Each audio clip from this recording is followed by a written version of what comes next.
Why is Christmas the holiday for outsiders?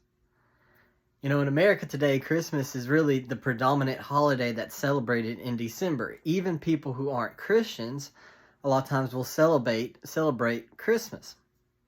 And so it's kind of the popular thing to do. It's kind of the thing that most people get engaged with. What we don't realize though, and what we'll see in Matthew chapter 1, verses 1 through 6, is that Christmas is not just a holiday for the popular or for the masses. Christmas is also a holiday for the outsiders. Matthew chapter 1 starts in a really weird way. In the beginning of Matthew, you're getting the birth story of Jesus. You're getting the Christmas story, but Matthew's version of the Christmas story doesn't start with Mary. That starts in chapter 2. Instead, he starts off with this genealogy, something that people usually skip over. What is he doing with this? Well, Matthew is introducing Jesus to us. He's introducing baby Jesus to us. And he's using this genealogy to tell us a point. And that is that Jesus is not just some baby who was born 2,000 years ago. Jesus is God's anointed king. And this genealogy in chapter 1 describes and uses people's names to describe what kind of king Jesus is. Who is the king that God sent to be with us and to save us. And verses 1 through 6 emphasize for us, 1 through 5 emphasize for us that Jesus is a king who's here for the outcasts. We see this in verses 1 through 5 in three names that really stand out. And those are the names Tamar, Ruth, and Rahab. You see, verse 1 starts off saying this is the genealogy of Jesus. And the words there are very similar to what they used in Genesis. Except in Genesis, usually they started with the oldest person and made their way closer to time instead of starting with the person who was born the most recent and go backwards. So Matthew, being somebody who's writing to Jews and is using a lot of the Old Testament, is doing that on purpose to say, hey, all of history, and all of especially biblical salvation history, climaxes with Jesus. But then when he gives this genealogy, like I said, he has these three names in it that pop out. And these three women pop out for several reasons. One is the fact that they are women. Normally, genealogies didn't include men.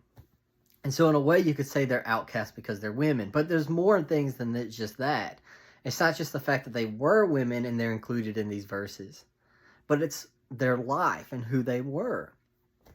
All three women were outcasts because they weren't Jewish nationality. They were politically outcast from Jewish society.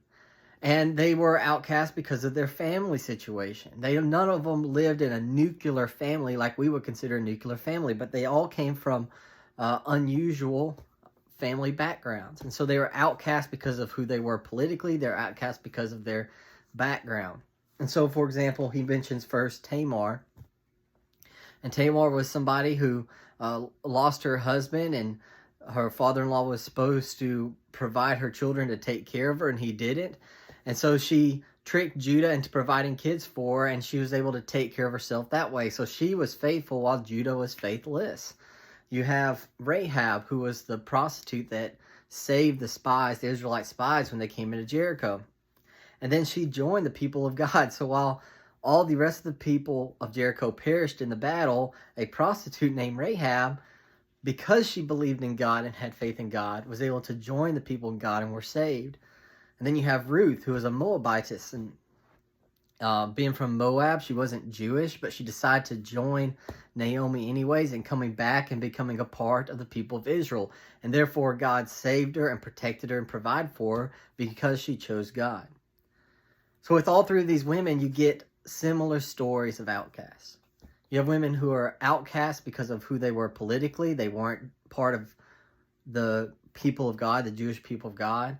And they're outcasts because they had really difficult family situations. But because all three women put their faith in God and trusted in the future king to come, God saved all three women. He redeemed them, and he provided for them.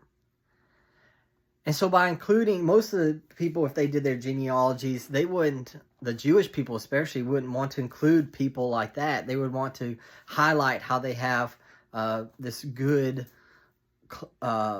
clean Jewish background. But Matthew seems to go out of his way to emphasize these people that were outcasts and weren't even Jewish by nationality, because he's teaching us about who Jesus is.